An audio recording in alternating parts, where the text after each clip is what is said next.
Hello friends, जय माता दी। कैसे हैं आप सब दोस्तों? आज हम बात करने वाले हैं हमारी प्यारी गौ माता की। जब गाय नहीं होगी गोपाल कहाँ होंगे, हम सब इस दुनिया में खुशहाल कहाँ होंगे। गौ माँ ने सिंगों पर धरती ये धारी है, भोले शिव शंकर की नंदी पे सवारी है। नंदी के बिना भोले असवार कहाँ होंगे, जब गाय नहीं होगी तो गोपाल कहाँ होंगे। दोस्तों, जिस गौ माता को स्वयं भगवान कृष्ण ने नंगे पांव जंगल जंगल चराया है और जिन्होंने अपना नाम ही गोपाल रख लिया है, उसकी रक्षा के लिए उन्होंने गोकुल में अवतार लिया। शास्त्रों में कहा गया है कि सब योनियों में मनुष्य योनि श्रेष्ठ है, इसलिए कहा जाता है कि वह गौ माता की निर्मल छाया से अपना जीवन को धन्य कर सकते हैं। गौ माता के रोम रोम में देवी देवताओं का, समस्त तीर्थों का वास माना जाता है और गौ माता को एक ग्रास खिला दीजिए तो वह सभी देवी देवताओं तक पहुंच जाएगा, ऐसा माना जाता है। हमारे धर्म ग्रंथ बताते हैं कि समस्त देवी देवता पितर, अगर सबको एक साथ आपको प्रसन्न करना हो तो गौ भक्ति, गौ सेवा से बढ़कर कोई अनुष्ठान नहीं है। भविष्य पुराण में भी लिखा गया है कि गौ माता की पृष्ठ देश में ब्रह्मा का वास है, गले में भगवान विष्णु का वास है, मुख में रुद्र का वास है और मध्य में समस्त देवताओं का वास है। गौ माता के रोम कूपों में महर्षि गण का वास है, पूंछ में अनंत नाग का वास है, खुरों में समस्त पर्वत का वास है, गौमूत्र में गंगा नदियाँ, गोमय यानी गोबर में माता लक्ष्मी का वास है और नेत्रों में सूर्य और चंद्र का वास है। भगवान भी जब अवतार लेते हैं तो कहते हैं विप्र धेनु सुर संत हित लिन मनुज अवतार। मान्यता है कि गौ माता अपने बच्चे को दूध पिलाती अगर दिख जाए तो उनके दर्शन से भी बहुत शुभ प्रभाव होते हैं। गौ माता का दूध ही नहीं बल्कि गोबर, और मैंने एक वीडियो भी बनाया था गौमूत्र पर, अगर आप उसको घर पे छिड़केंगे तो कैसे आपके घर से काला नज़र, बुरे जादू टोने टोटके, सारी नेगेटिव एनर्जी आपके घर से दूर हो जाती है। दोस्तों, गौमूत्र वाली वीडियो आप ज़रूर देखिएगा, ब्रजनारी सुमी का टाइप करके चेक कर लें। गौमूत्र पर वीडियो आप देखें और फिर खुद सोचें कि कितनी पवित्र है हमारी गौ माता। इनका स्पर्श करने से इसमें आने वाली हवा भी पवित्र होती है। आपको मैंने साइंटिफिक रीज़न भी बताया था कि हम क्यों गाय को रोटी, गुड़, ये सब चीज़ें खिलाते हैं, ताकि जब हम इनके करीब जाते हैं, क्यों फेंक कर नहीं देना चाहिए, क्यों इनको हाथ से खिलाना चाहिए, ताकि जब हम इनके करीब होते हैं तो इनकी जो हवा होती है, इनकी जो गंध होती है, वो भी हमें हील करने की ताकत रखती है। जहाँ गाय माता बैठती है वहाँ की भूमि पवित्र हो जाती है और गाय के चरणों की धूली भी, ऐसा माना जाता है, अपने जैसे बड़ों की मानते हैं वैसे उनकी धूली भी पवित्र हो जाती है, गोधूली जिसको हम बोलते हैं।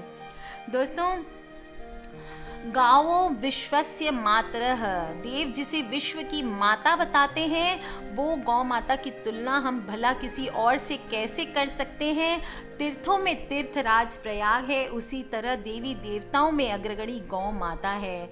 दोस्तों, हमारे ब्रह्म वैवर्त पुराण में भी कहा गया है गवाम अधिष्ठात्री देवी, गवाम माद्या गवाम प्रसु, गवाम प्रधाना सुरभि गो लोके सा समुद्भवा। अर्थात गौवों की अधिष्ठात्री देवी, आदि जननी, सर्व प्रधाना सुरभि गाय है और समुद्र मंथन के समय लक्ष्मी जी के साथ सुरभि गाय भी प्रकट हुई थी। गाय माता, गाय मेरी माता है। गौ में माता ऋषभ, पिता में दिवम शर्म जगति में प्रतिष्ठा।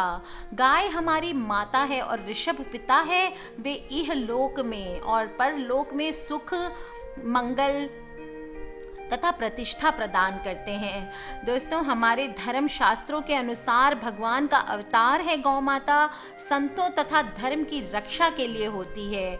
गाय, गोपाल, गीता, गायत्री, गंगा, सब धर्म पर प्राण, हमारे भारत के प्राण हैं, आधार हैं और इन सब में गौ माता सर्वोपरि है और जिसकी बराबरी ना कोई देवी देवता कर सकता है, ना ही कोई तीर्थ। दोस्तों हमारी माता है गौ माता, इनके दर्शन मात्र से पुण्य प्राप्त होते हैं।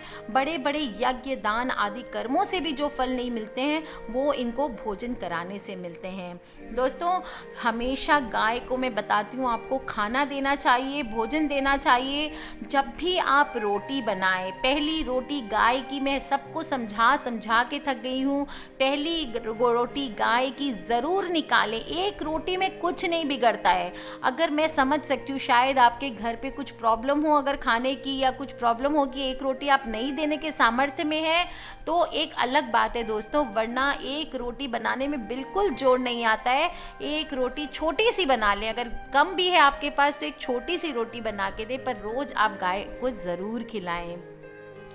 गौ माता को रोटी, गुड़, कितनी सारी चीज़ें, जो भी शक्कर, खीर आप जो भी बनाए, गौ माता को दान दिया जाता है, खिलाया जाता है। और ऐसा माना जाता है कि क्या बोला जाता है, विष्णु धर्मोत्तर पुराण में बतलाया गया है, गवाम कंडुइना नमः। और भी लंबा श्लोक है वो मैं आपसे शेयर नहीं कर रही हूँ। हे ब्राह्मणों, उसका अर्थ होता है हे ब्राह्मणों, गौओं के शरीर को खुजलाने से या उनके शरीर के कीटाणुओं को दूर करने से मनुष्य अपने समस्त पाप धो डालता है। गौओं को गौग्रास खिलाने से महान पुण्य की प्राप्ति होती है। गौओं को चराकर उनको जलाशय तक घुमाकर जल पिलाने से मनुष्य अनंत वर्षों तक स्वर्ग में निवास करता है। गौओं के प्रचारण के लिए गोचर भूमि की व्यवस्था करने से मनुष्य को निःसंदेह ही अश्वमेध यज्ञ का फल प्राप्त होता है। और गौओं के लिए गौशाला का निर्माण करके मनुष्य पूरे नगर का स्वामी बन जाता है। और गौओं को नमक खिलाने से मनुष्य को महान सौभाग्य की प्राप्ति होती है। तो दोस्तों जब भी आप भोजन करने के लिए जाते हैं, भोजन ले करके जाते हैं गौ का, मैंने बताया कि भोजन कराइए, गौ का ग्रास निकालिए, सब कुछ करिए। आप इस बार जब भी आप भोजन लेके जाएं गौ के लिए, तो उसमें रोटी के ऊपर आप एक चुटकी नमक भी डाल दें। इससे बहुत ही धन, संपत्ति और सौभाग्य की प्राप्ति होती है।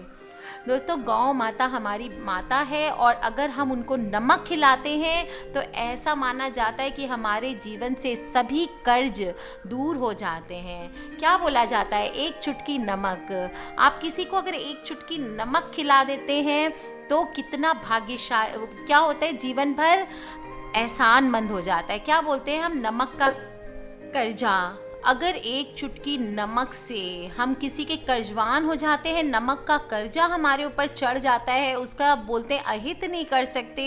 तो दोस्तों एक चुटकी नमक अगर आप गौ माता को खिलाएंगे तो वो क्या होंगी, हमारे नमक का कर्जा, उनके ऊपर हमारे नमक का कर्जा चढ़ जाएगा।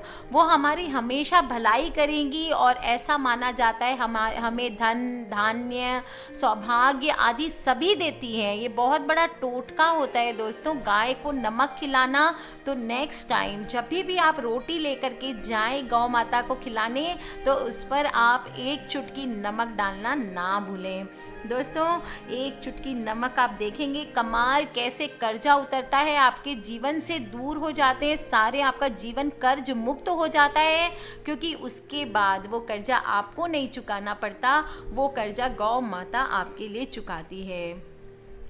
दोस्तों हमारे शास्त्रों में एक से एक उपाय बताएं, और गौ माता की सेवा करना तो बहुत बड़ा अपने आप में धर्म है, और कर्ज मुक्ति का सबसे अचूक उपाय है।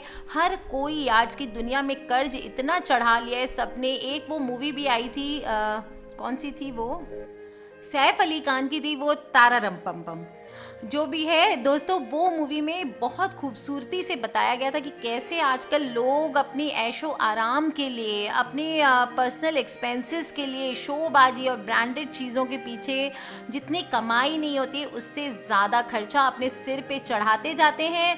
दोस्तों इस तरह से कर्जा चढ़ाना भी अनुचित है। खैर अगर आप चढ़ भी गया है तो आगे से ध्यान रखें, जितनी चादर हो उतनी पैर पसारनी चाहिए दोस्तों। और फिर गौ माता तो है ही, उनको उनको हम नमक खिलाएंगे ताकि वो हमारे नमक का कर्जा अदा करने के लिए हमारे कर्जों को उतारे। आज के लिए बस इतना ही दोस्तों। खिलखिलाते रहिए, मुस्कुराते रहिए और माता रानी गुप्त नवरात्रि थोड़े दिनों में फिर आने वाली है। जिस जिस को करना है मन बना लीजिए। फिर मैं आपको बताऊंगी अगले मंथ ढेर सारी चीज़ें और उपाय बताऊंगी गुप्त नवरात्रि के, जिससे माता रानी आपके घर में वास करेंगी। पर दोस्तों इसके पहले अपनी ज़िंदगी में एकदम सुंदर सा बन जाइए। अपने घर को साफ सुथरा कीजिए। रोज़ गौ माता को रोटी दीजिए, नमक डालिए, एक चुटकी नमक डालिए। रोज़ सुबह शाम अपने घर में धूप दीप करें और साफ सफाई रखें।